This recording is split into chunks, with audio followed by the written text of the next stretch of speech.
kita mengajukan pemblokiran terhadap 5.146 website judi online. Salam sejahtera buat kita semua. Yang terhormat Bapak Kapolda Metro Jaya, yang kami hormati Bapak Dirreskrim Polda Metro Jaya beserta jajaran, Pak Wadir, Pak Kasubdit Jatanras. Kemudian yang kami hormati rekan-rekan jurnalis yang berbahagia. Rekan-rekan, siang ini akan kita laksanakan bersama-sama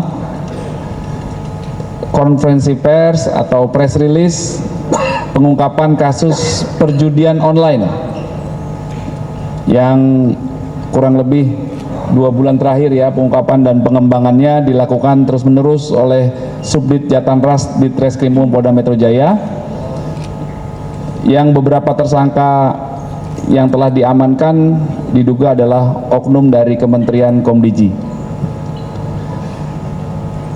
Selanjutnya rekan-rekan, kita dengarkan bersama penjelasan dari Bapak Kapolda Metro Jaya. Mohon izin Jenderal, waktu dan tempat kami persilakan. Terima kasih. Bismillahirrahmanirrahim. Assalamualaikum warahmatullahi wabarakatuh. Selamat siang, salam sejahtera, salam sehat untuk kita semua. Yang saya hormati Dirkrim beserta jajaran, Kabid Humas, rekan-rekan jurnalis serta pemirsa media online TV yang menyaksikan acara ini. Pada siang hari ini, seperti kita ketahui, saya dan jajaran Reserse Kriminal Umum akan mengekspos atau menyampaikan laporan kepada masyarakat ya, tentang pengungkapan perkara judi online yang selama ini menjadi perhatian kita semua, bahwa judi online ini sangat merugikan masyarakat. Beberapa waktu yang lalu rekan-rekan pernah mendengar gara-gara judi online seorang istri ya sengaja atau tidak sengaja telah membakar suaminya dan berakibat fatal dengan meninggalnya suaminya tersebut. Dan kita juga tahu dari beberapa ungkapan di media, PPATK dengan keprihatinan yang luar biasa, banyak sekali ya aparatur ya, baik masyarakat yang bermain judi online, dan jelas-jelas ini akan merugikan, karena dalam hukum teori kemungkinan ya, para pemain judi ini tidak akan pernah menang. Yang menang adalah bandar. Nah, untuk itu bagaimana caranya pemerintah menegaskan memberantas segala bentuk perjudian. Dan judi online ini tidak seperti judi konvensional ya, bisa dilakukan dari rumah, di mana aja, dan dengan cara-cara pengalihan uang secara digital, dan jumlahnya juga sangat fantastis.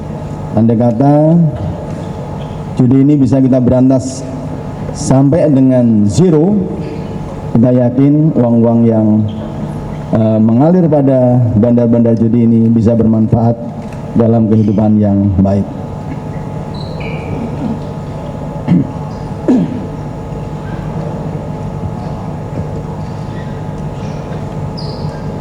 Dasar dari penanganan perkara ini adalah laporan polisi LP A99 10 Romawi 2024 SPKT Ditkrim Polda Metro Jaya tanggal 19 Oktober dengan perkara tindak pidana perjudian dan atau pidana setiap orang dengan sengaja tanpa hak mendistribusikan, mentransmisikan dan atau membuat dapat diaksesnya informasi elektronik dan atau dokumen elektronik yang memiliki muatan perjudian dan atau tindak pidana pencucian uang. Selanjutnya, adapun ancaman hukuman dari perbuatan tersebut sesuai dengan penerapan pasal-pasal berikut. Pasal 303 KUHP, pidana penjara paling lama 10 tahun. Pasal 45 ayat 3 junto pasal 27 ayat 2 Undang-Undang Nomor 1 Tahun 2024 tentang perubahan kedua atas Undang-Undang Nomor 11 Tahun 2008 tentang informasi, pidana penjara paling lama 10 tahun. Pasal 3, pasal 4, pasal 5 junto pasal 2 ayat 1 huruf T dan Z Undang-Undang Nomor 8 Tahun 2010 tentang tindak pidana pencucian uang. Pidana penjara paling lama 20 tahun.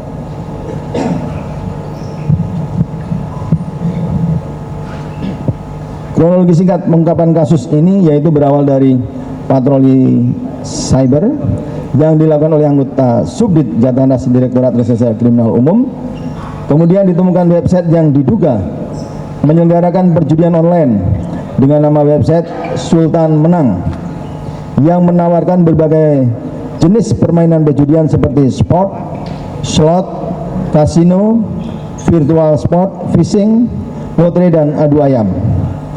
Kemudian dari pertemuan tersebut kami berhasil melakukan penangkapan terhadap pemilik website judi online tersebut atas nama inisial A, B, dan DPO J. Selanjutnya setelah melakukan pemeriksaan dan pengembangan didapati keterlibatan pelaku lain termasuk oknum dari internal Komdigi yang berperan untuk menjaga agar website tersebut tidak diblokir oleh sistem pemblokiran Komdigi. Hasil pengembangan kasus tersebut, kami telah berhasil melakukan penangkapan terhadap 22 orang tersangka lainnya dan menetapkan 3 orang sebagai DPO, sehingga secara total kami telah menangkap 24 orang tersangka dan menetapkan 4 orang sebagai DPO. Adapun peran masing-masing tersangka dan DPO dapat dibagi dalam beberapa klaster dengan rincian. 4 orang berperan sebagai bandar, pemilik atau pengelola website judi, inisial A, BN, HE, dan DPO J. 7 orang sebagai agen pencari website judi online, inisial B, BA, HF, BK, DPO CH, DPO F, dan DPO C.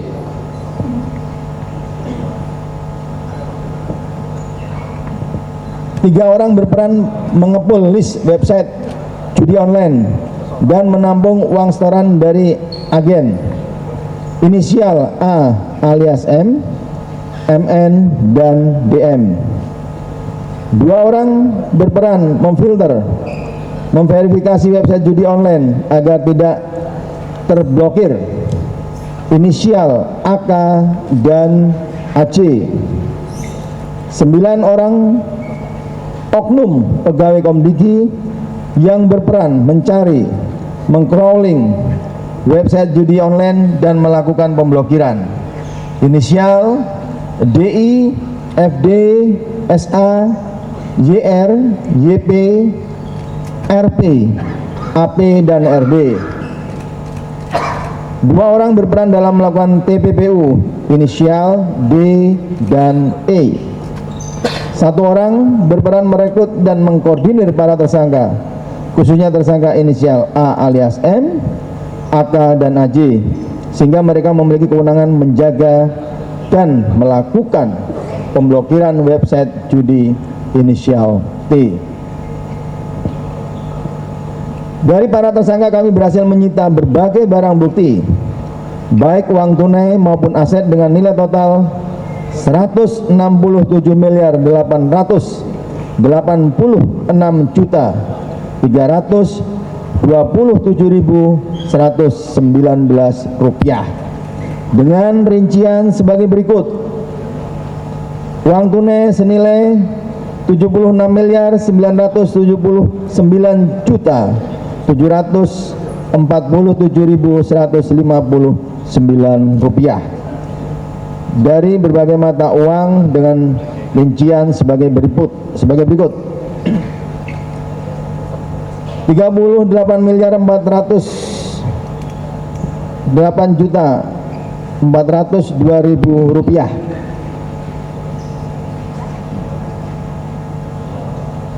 243.000 USD atau setara dengan 3.834.054.000 rupiah,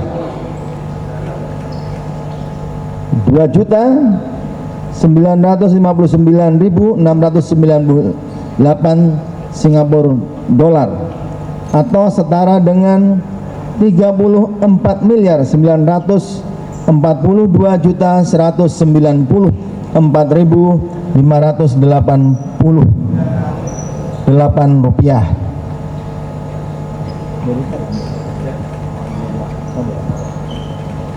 $38.311 MYR, ini mata uang Myanmar, atau setara dengan 134.420.541 rupiah, 40.600 THB Thailand Baht, atau setara dengan 18.432.400 rupiah,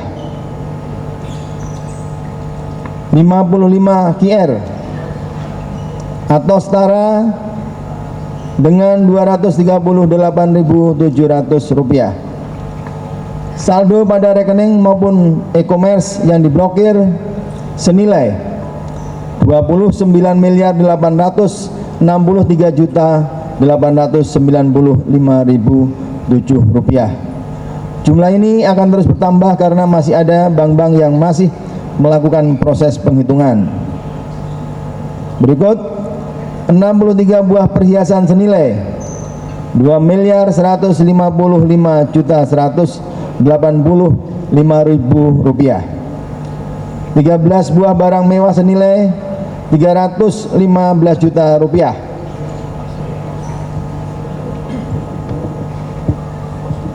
13 buah jam tangan mewah senilai 3.763 juta rupiah, 390,5 gram emas senilai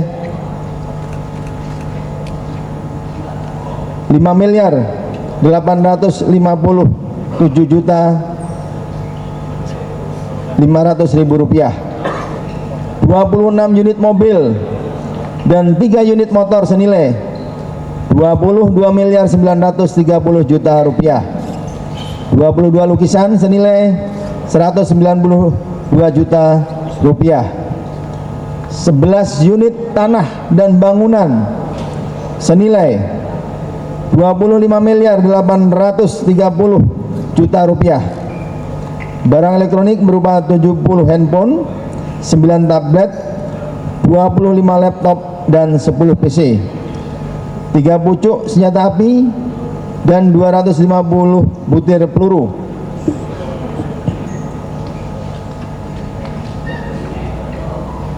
Kami tidak hanya melakukan penyitaan, kami telah melakukan pemblokiran terhadap 3.455 rekening dan 47 akun e-commerce milik tersangka, termasuk rekening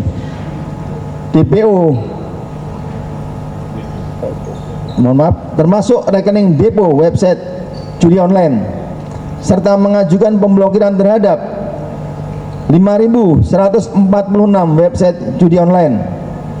Tentunya dalam pengungkapan kasus ini kami berkoordinasi dengan PPATK, di mana rekening dan akun e-commerce yang telah kami blokir tersebut saat ini juga tengah dilakukan analisa oleh PPATK, sehingga tidak menutup kemungkinan akan muncul tersangka maupun temuan barang bukti lainnya yang merupakan hasil dari kejahatan. Di samping penyidikan yang dilakukan oleh Subdit Jatanras Polda Metro Jaya terkait perjudian dan TPPU, kami juga tengah melakukan penyelidikan terkait adanya indikasi dugaan tindak pidana korupsi dalam perkara Aquo, di mana Subdit Tipikor Polda Metro Jaya telah melakukan permintaan keterangan terhadap 18 orang saksi dengan pasal yang dipersangkakan, yaitu pasal 12 huruf A atau pasal 12 huruf B besar atau pasal 11 dan pasal 12 huruf B besar junto pasal 55 ayat 1 ke 1 KUHP dan pasal 5A atau pasal 5B atau pasal 13 Undang-Undang Nomor 31 Tahun 1999 tentang pemberantasan tindak pidana korupsi sebagaimana telah diubah dengan Undang-Undang Nomor 20 Tahun 2001. Upaya penyelidikan dan penyidikan yang dilakukan ini tentunya selaras dengan komitmen kami untuk mengusut tuntas seluruh pihak yang terlibat, baik dari sisi oknum internal, Komdiki, bandar dan pihak-pihak lainnya. Saya selaku Kapolda Metro Jaya tentunya merasa terima kasih kepada anggota yang telah bisa mengungkap ini, dan ini juga menjadi pembelajaran kita seluruh masyarakat Indonesia, dan kepada instansi yang terkait tentunya akan melakukan upaya-upaya maksimal untuk membuat judi online ini betul-betul menjadi zero. Dan ini adalah selaras dengan arahan dan penekanan Bapak Presiden memperkuat reformasi politik, hukum dan birokrasi serta memperkuat pencegahan dan pemberantasan korupsi dan narkoba. Tadi saya sudah sebutkan bahwa selaras dengan pengungkapan kasus tindak pidana perjudian, kami juga sedang mengusut dengan tindak pidana korupsi yang dilakukan oleh oknum-oknum aparatur yang ada di Komdiki. Salah satu fokus utama dari program ini adalah peningkatan kualitas sumber daya manusia yang unggul dan berintegritas. Dalam hal ini, pemberantasan judi menjadi langkah konkret untuk menciptakan masyarakat yang bebas dari pengaruh buruk kejahatan digital. Polda Metro Jaya memandang bahwa judi online tidak hanya merupakan kejahatan teknologi, tetapi juga kejahatan yang merusak moral dan mental generasi bangsa. Oleh karena itu, pemberantasan judi online bukan hanya tugas kepolisian, tetapi juga menjadi tanggung jawab kita bersama seluruh elemen masyarakat. Keberhasilan ini tidak lepas dari dukungan dan kerjasama yang baik dari berbagai pihak, baik dari internal kepolisian, stakeholder terkait, maupun masyarakat yang turut memberikan dukungan dan bantuan dalam proses pelaksanaan tugas kepolisian. Untuk itu kami mengucapkan terima kasih atas dukungan dan kerjasama yang telah terjalin baik selama ini. Demikian poin-poin penjelasan yang dapat saya sampaikan. Semoga Allah SWT, Tuhan Yang Maha Kuasa, senantiasa memberikan perlindungan dan bimbingannya kepada kita semua. Sekian, terima kasih. Nanti kalau ada pertanyaan silakan disampaikan.